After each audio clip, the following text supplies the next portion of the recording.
a fire engine goes roaring up the road. Giles has burnt his house down. I literally created a stop the press moment.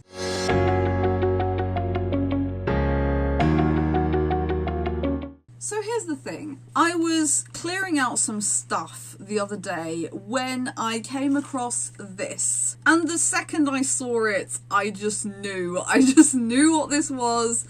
And suddenly it all came flooding back. All the events that led up to the 4th of May 2012 and that took place over 3 months in my tiny little very rural community. A lot happened in that 3-month period. Story time! This is gonna be quite a long video, so go get some snacks, go get a drink, because you're gonna be here for a while. Now, before I start this, I want to make it very clear I am not trying to attack city folk who decide to move to the countryside, nor am I going after people from Paris in particular. I live in France, by the way. There are unfortunately occasionally people who move from the city to the countryside and have a bit of a time fitting in. And then there is Giles. Giles bought the house up the road from me and was technically my direct neighbour, even though there are 3 plots of land between my house and his. Like, I'm halfway up the hill, he's at the top of the hill, so I can see the roof of his house from my land. And as I said, this is an extremely rural area. A lot of farmers, a lot of farming related things going on. So Giles was from Paris and he bought this house as a holiday home, and at first we would only see him occasionally when he came over when he was on holiday. He would come walking down the street, he would say hello. That was it. It was normal, just normal interactions. It always starts off normal and then something happens and it snowballs. And the thing that happened was that Giles decided to move in permanently. Presumably because he retired. He was a man in his 70s. He was also a raging alcoholic. Like, he was perpetually in a very advanced state of inebriation, to the point that it was kind of a wonder how he could function normally. So at first, Giles started coming round to our house just to hang out for a bit. And I'm talking 10-15 minutes. Like I said, at first it was normal. And this is like a pretty standard thing to do when you move into a rural area, because everybody in this community kind of have their own thing that they do. Like, you've got the guy who cuts the wood, you've got the guy who does the woodwork, you've got the mechanic guy, you've got the car body worker, that's me, you've got the guy who knows about architecture and plumbing and electricity, that was my dad. And there were 2 ladies down the street who did cleaning. So everybody kind of has a role and everybody knows what everybody else does, so we know who to go to if we need specific thing doing. So going round to see what everybody does when you move into a community like this is pretty normal. However, Giles started coming round a lot. And I mean a lot. Like, every day a lot. Regardless of what we were doing. Like, one time he came round while me and my dad were cutting trees, and we were trying to prevent the tree from falling onto the opposite neighbour's land. So my dad was going at the tree with a chainsaw and I was holding it with a rope so that it didn't fall down the other way. And Giles decides to come up to me and holds out his hand expecting me to shake it, even though I was literally holding the weight of this tree with everything that I had. And he didn't kind of think, maybe this isn't the right moment. So I had to tell him, this isn't the right moment. At which point he goes up to my dad, who is halfway up a ladder with a chainsaw, and again, expects him to shake his hand. Why would you do that? Dude, maybe just come back another time. when we're not completely involved in something pretty delicate, or offer to help. Maybe, like, that is normally what people do when they come around in situations like this. They're like, oh, how can I help? But not Giles. Giles was just like, yeah, I'm just gonna come and bother these people regardless of what they're doing. So that was annoying, but not like up the high end of bad yet. Giles kind of seemed to think that everybody in the countryside knew how to fix things, regardless of what those things were. So he came down one day with a Solex bicycle and just gave it to my dad and was like, repair this for me. He didn't ask my dad if he knew how to repair a Solex, which he didn't, by the way. And he just left it here, like just repair this thing for me. He didn't offer anything in exchange. He just left it here. And because my dad had better things to do, he didn't repair the Solex. Because A, he didn't know how to do it, and B, he wasn't getting anything out of it.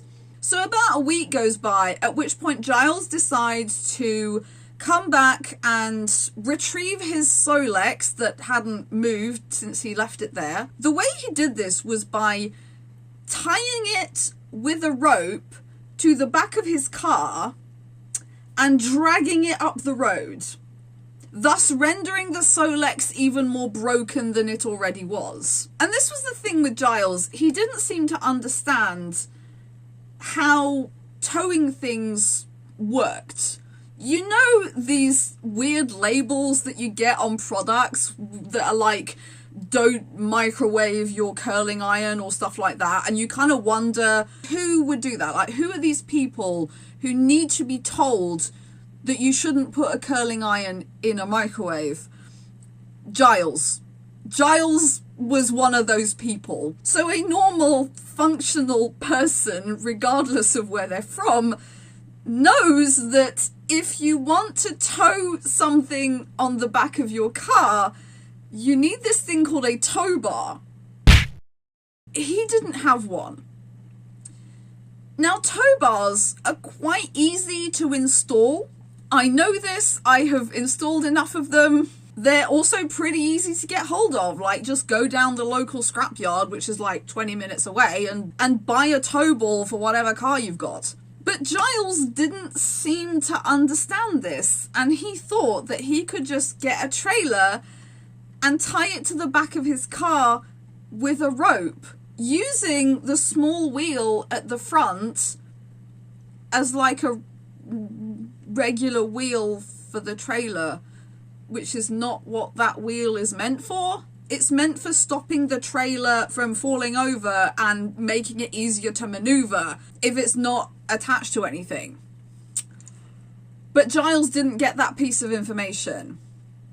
Again, you'd think it was pretty obvious, but no. I also found out that he had been banned from the local bar. I don't know why, and I really wish I'd asked now. Like back in the day, it was just like, this dude is so annoying that we really didn't want to see or hear from him. I really wish I could go back and ask why, like what happened. So as I have said, I live in an extremely rural area, and with extremely rural areas, there comes these things called tractors. Now, if you live in the countryside, tractors just are a thing. They happen, they're there, they're all over the place. They have big trailers on them. There are also different types of them. There are these things called combine harvesters. Like, there are a bunch of different huge farming machines that are around, and, you know, we just live with them. And one day, one of these tractors with a ginormous great big trailer broke down at the side of the road between my house and Giles's house. Now, this tractor wasn't in anybody's way. It was nicely parked at the side of the road. It was not sticking out on the road in any way. It had proper signs on both sides warning people that it was there, even though, as I said, it wasn't in anyone's way. Giles disagreed with this, however, and went rampaging down the mayor's office to complain about this, claiming that were this to be in Paris, the tractor would have been towed. To which everybody's response was, there are tractors in Paris? I mean, sometimes there are. When the farmers are protesting, there are. They don't get towed, though. They're the ones doing the towing. Or piling up gigantic towers of hay in front of the Eiffel Tower. But knowing Giles's attitude towards this tractor that was not in anybody's way, you would think that keeping the road clear of obstructions was something that was very important to him. Yeah. One day, I was driving home from grocery shopping when I came round the corner to where Giles's house was and was met by a gigantic pile of gravel sticking out, obstructing half the road. And it like had tyre marks on it, so people had literally driven over this thing. So what had happened was, Giles had ordered some gravel to put in his yard, presumably. Now when you do this, the whatever company you order it from, they will bring a big lorry round so that they can unload the gravel, and they give you a time and a date, during which you are expected to be home in order to receive the gravel or whatever. Giles presumably was given this information, but somehow managed to not be at home when the delivery took place. Whoever it was performing this delivery was not going to take the gravel back to base, so he dumped it in a pile in front of Giles's gate, meaning that the pile of gravel was sticking out on the road. At least half the road. Now, as I said, the tractor that was not in anyone's way in any shape or form had proper signalling around it. You know those reflective triangle things? One on each side. Now, since Giles's pile of gravel was such an obstruction, he also felt the need to signal that it was there by putting a broomstick in it, like an upside down broom, just sticking out of the gravel. This is wrong for a number of reasons. Day 2, he thought that maybe the broomstick wasn't enough, so he put a gas bottle on it.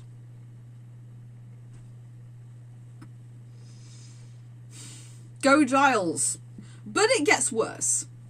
One night, I was woken up by a dog barking, and I just assumed that this was my neighbour's dogs, because we have like neighbours that are literally right next to us, and they had a dog.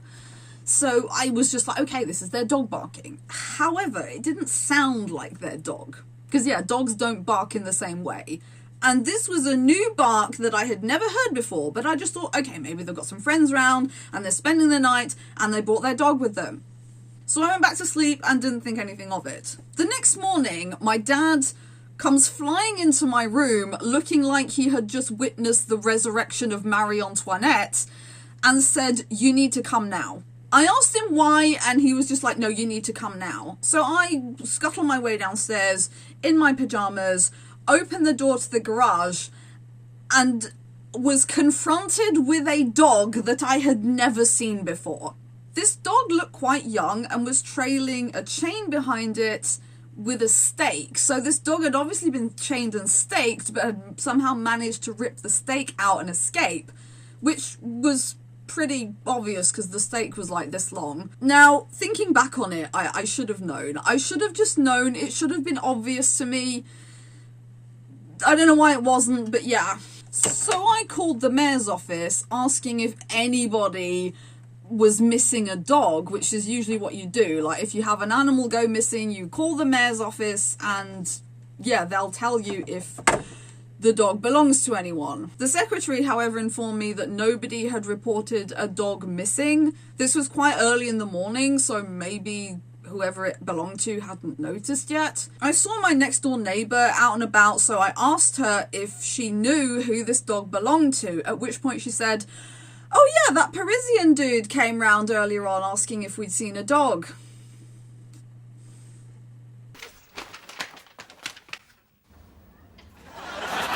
Because obviously. So I grabbed the dog, took it up the road, gave it back to Giles, and was like, just sort it out. So the day goes by, evening comes around, and I hear a noise in the garage. Open the door, guess who's back? Because the dog had obviously figured out from the previous evening that our garage was the best place to kip out. Again, I dragged the dog up the road, gave some very strong words to Giles, and prayed that I could go back to my own business without having to deal with anything again. And to be fair, the next thing that happened, I didn't have to deal with myself because I was at work. But my dad very much did though. Giles comes knocking on the door one day, asking my dad to help him catch his sheep. Because Giles spontaneously decided to buy a ewe with 2 lambs. Now, we are pretty used to sheep on the loose here because different people do different things, and there's also Sheep Guy. I had 2 of his sheep in my garden the other day. Like, it happens. It's okay. So my dad goes out, helps Giles retrieve his sheep, brings them back to his land, at which point he realises that Giles does not have an enclosure for the sheep. Again, labels for stupid people. If you are planning on getting any kind of livestock, you need to put up a fence. Don't put the curling iron in the microwave. Giles! So my dad goes home. Day number 2. Giles is back, knocking on the door, once again asking my dad to help him retrieve his sheep. My dad begrudgingly obliges, brings the sheep back to Giles's land only to find out that he still hadn't put up a fence, angrily told him to do so, went back home. Day number 3. Guess who's back knocking on the door? Guess what he's asking for again? At this point, my dad just sent him packing. The sheep drama, however, just continued to unfold. The ewe ended up being hit by a car and dying, R.I.P. Giles's ewe, which left him needing to bottle feed the 2 lambs. One day my dad and me were coming back from grocery shopping when we stopped to see some friends of ours and witnessed the most amazing scene. Giles had 2 immediate next door neighbours. Let's call them Steve and Mary. Now, Steve is the calmest, most diplomatic person I have ever met. Like, I have never seen him get angry in my life. He is the very embodiment of relaxation.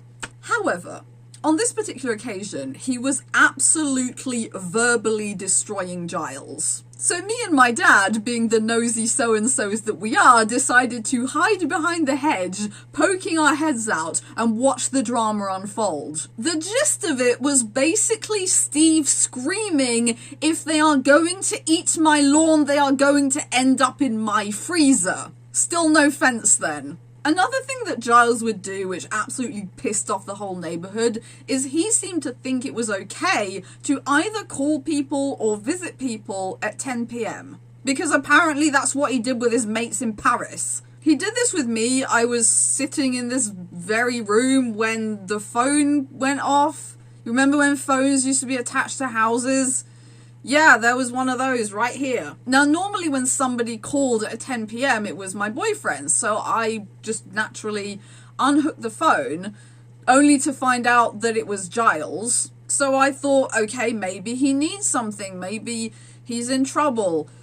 Again, so I called my dad, who came over, took the phone, presumably thought the same thing as I did because he listened to Giles for like 10 minutes before saying, "Dude, it's 10 p.m, and slamming the phone down. Giles also tried to visit Steve and Mary at a similar time and was like, "Yeah, Mary didn't seem very pleased to see me. Don't know why." I don't know, it's a mystery, isn't it? Giles also once told me that he wanted to get a pig. Dude, if you can't fence in 1 dog and a couple of lambs, there is no way in hell you are fencing in a pig. But anyway, one evening I was once again disturbed by something going on in the garage. Opened the door.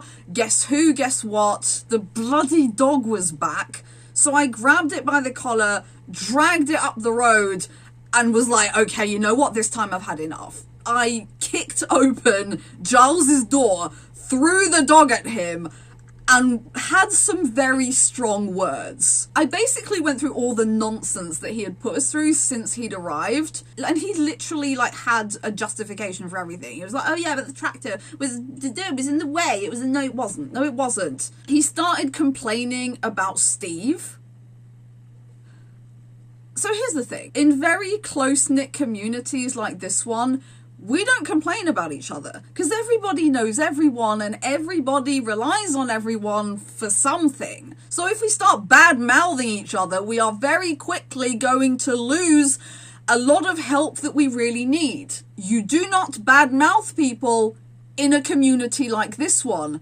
Least of all Steve. The community basically revolves around Steve. So that got shut down very quickly, and he went on and on about this and that and how everybody was being mean to him and how he didn't like it and blah and blah, at which point I just said, dude, why don't you go back to Paris? And I didn't mean this in a mean way. What I meant was, this clearly isn't working for you. Like, you don't seem to want to try and fit in. You seem to expect our community to change in order to accommodate you, which isn't going to happen, by the way, instead of you trying to adapt to our community, because rural life and urban life are two very different things. I had this book when I was a kid called The Town Mouse and the Country Mouse, and what this is, it's like these two mice and their cousins, and they decide to go visit each other. So the town mouse comes to stay with the country mouse, and he doesn't like it there because it's very different to what he's used to. So he decides to go home, but he invites the country mouse over to stay with him, and the country mouse doesn't like it in the city. And what this children's book is basically saying is, people are used to different things, and that doesn't mean that it's wrong. Like, there is nothing wrong with living in an urban environment and being used to an urban environment. There's nothing wrong with being in a country environment, but they are very different things, and it's important to understand that. Like, if you are an extremely rural person and you decide to move to the big city, there's gonna be a lot of things you need to adapt to, and vice versa, and Giles just clearly wasn't ready to do this. Hence me being like, dude, maybe you should just take the L and go home because this clearly isn't working. Get the fuck out of here! While I was in Giles's house, there were quite a few things that I saw there that I found quite concerning. The first one was just the level of filth that was in his house. And it wasn't like dust, like, you know, the normal like dirt that accumulates in somebody's house. Like, I used to work for these people who also had a holiday home, and my job was basically to go and clean the house before they came. So sure, it smelled a bit musty in there, it was dusty, it needed airing, the duvets needed washing because they smell of like dust and that. There were a few dead flies to clean up, but like, that was it. It wasn't like that dirty. Giles's house, however, like, this was not dirt from a house that hadn't been lived in for a while. I don't know how you get to that level of filth. The dirt was like oily. I don't know if that makes sense, but like, it was just grimy. It was horrible. Like, ugh. Dirty. There was this really weird smell as well. Like, I don't know what was going on in here. Like I said, Giles was very, very drunk most of the time, so maybe that has something to do with it. I don't know. He told me that, like I said at the beginning, there were two ladies down the road who would clean for people. He told me that he'd had them over to clean his house, and what an amazing job they had done. If that was the state the house was in after it had been cleaned, what was it like before? I assume that he paid these ladies to like do a couple of hours of cleaning. So they're like cleaned for 2 hours, took their money and left because holy hell. One of the other things that was probably the most concerning thing of all was there was a knife on the table that was covered in blood. It was a knife like this one with like the foldable blades, one of these. And I struggled to understand where the blood had come from until I realized that Giles had literally cut his hand open, like really deep as well. His hand was just bleeding and he didn't seem to have noticed. While I was there, he complained about something really weird, like as if this whole story isn't weird and crazy enough. He said, he was like, oh, I left a roast on the table in the garden, and when I came back in the morning, it was gone. Apparently you can leave a roast outside in Paris and come back the next morning and it hasn't moved. In the country, we have these things called foxes, we have these things called badgers. The Batcher. We have these things called pine marten. We have these things called owls. There are cats wandering around, or maybe the dog that lives in your yard. There are a lot of creatures here that eat meat. That roast is not going to stand a chance. Also, why would you leave a roast out? Before I finish this story, I want to tell you about the only positive thing that came out of Giles. So the reason he'd had his house cleaned was because his wife was going to come over and stay with him. Yes, this dude was married. He was married to a Vietnamese woman, and it did make me wonder, like, did she just marry him to get a green card, or like the French equivalent of a green card? I only saw her once, and she seemed like a really sweet lady, and it was honestly a really big contrast to Giles, but yeah. But the thing about her, she had brought some food over for Giles, and Giles came round to our house with a bag full of Vietnamese food. And I am talking proper Vietnamese food, like not the stuff that you buy down your local Vietnamese takeaway. Like I am talking proper Vietnamese ingredients cooked the proper way. And he gave this stuff to us because he was like, I have been married to this woman for 30 years. I can't stand Vietnamese food anymore. Why don't you learn how to cook, Giles? But yeah, he just gave us the food. So me and my dad sat down and had an actual genuine Vietnamese meal, which is probably something that's never going to happen again. So I am grateful for that. I am grateful more to Giles's wife than to Giles himself. But yes, wherever you are, Giles's wife, thank you so much. And now we get to Friday, the 4th of May, 2012. I will always remember this day with absolute clarity. It was about 6 p.m. and I was cooking crepe. Crepe is my favourite meal, especially when done with tuna and mayonnaise and onions. Mwah! Best thing in the world. And I was buzzing away in the kitchen preparing my favourite meal. I was so happy when a fire engine goes roaring up the road. Now, this happens sometimes. There are elderly people in this community. They might fall over, they might be sick. You know, this type of thing happens on a fairly regular basis, so it wasn't weird to have a fire engine go flying up the road. At that point, my dad came into the kitchen and he was like, oh, did you see the fire engine? And I was like, yeah. What I said next, I meant this as a joke. I meant this as a joke. I said, Giles has burnt his house down. As a joke, continue doing my cooking. My dad, however, decides to go outside. And guess what? He came back in and he was like, no, seriously, there's a lot of smoke. As I said, we could see the roof of Giles's house from ours.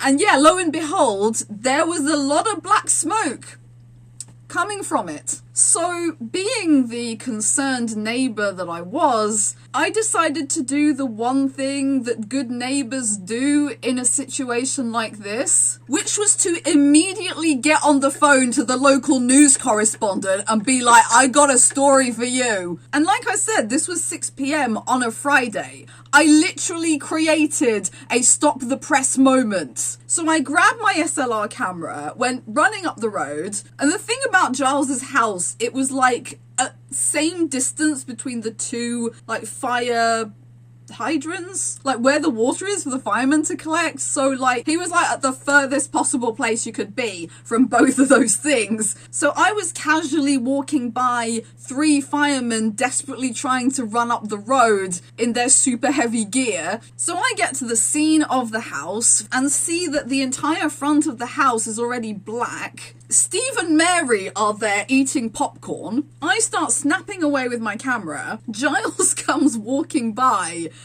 and I was like, dude, what happened? He explained to me that he was trying to light his fire and then his hands were on fire. That's all I got. Firemen from 3 different towns had to intervene to deal with this fire. It was that bad. I also went to talk to Steve and Mary because I wanted more information. Apparently Giles had come round to their house asking them what the number for the fire brigade was because he didn't know. It's 18. This is bashed into you from when you are 0 onwards. How the hell he didn't know this? It is written literally everywhere.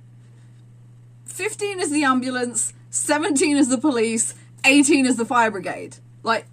Everybody knows this. It's literally written everywhere. When I say that stupid people labels are made for people like Giles, I really mean it. Steve said that by the time he called the fire brigade, the flames were already coming out of the door and the windows, meaning that the entire ground floor was already engulfed in flames. A few minutes later, the firemen got their massive, great big ladder out and started ripping off the tiles on the roof of his house. The fire had gotten right up to the attic. The entire house was completely burnt out. During all of this, Giles omitted to tell the firemen that his animals were locked in the garage, which resulted in one of his lambs getting asphyxiated. There was a policeman going round asking all the neighbours if we could put Giles up for the night.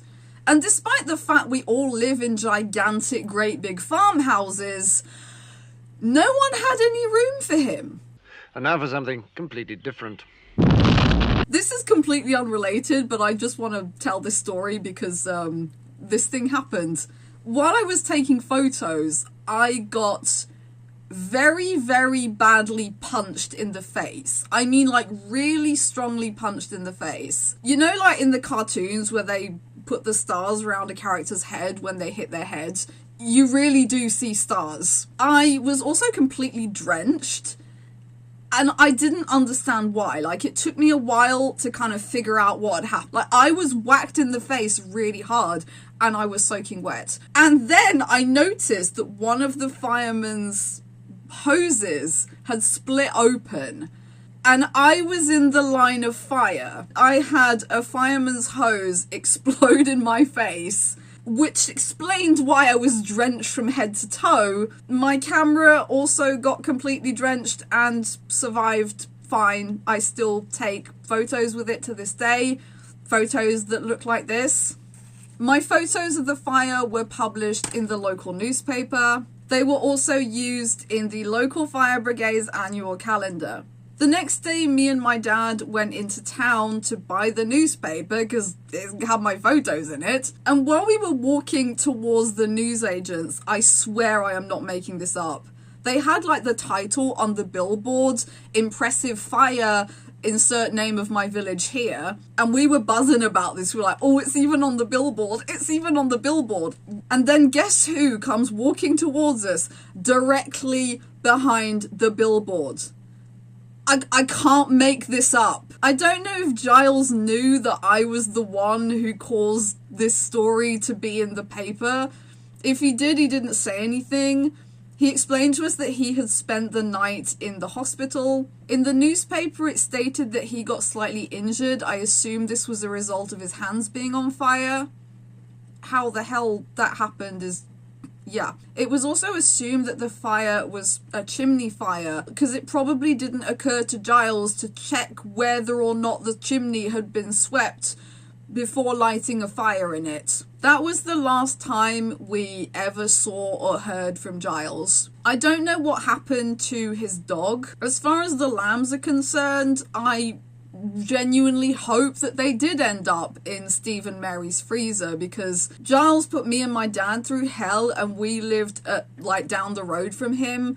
But Steve and Mary were like right next to him, so I can't even imagine what he put them through. And one of them was even pre-smoked, so yeah. The house was bought by a couple and they are chocolate Labrador, and they have never caused any problems whatsoever. So yeah, that was the insane story of Giles, and it's kind of surprising to me how one single individual can cause so much chaos in a small community in such a short amount of time. Like, this all took place in a 3-month period, and more things happened in that 3-month period that have ever happened in the 35 years I have lived here.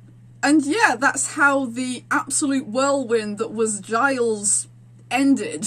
Please tell me in the comments if you have any crazy neighbour stories, because I feel like everybody has some kind of crazy neighbour story. Thank you so much for watching this video. If you made it this far, congratulations. Please subscribe to my channel. May 2025 be the year that I get to 1,000 subscribers. I hope you enjoyed this, and on that note, I'll see you all in the next one. Bye.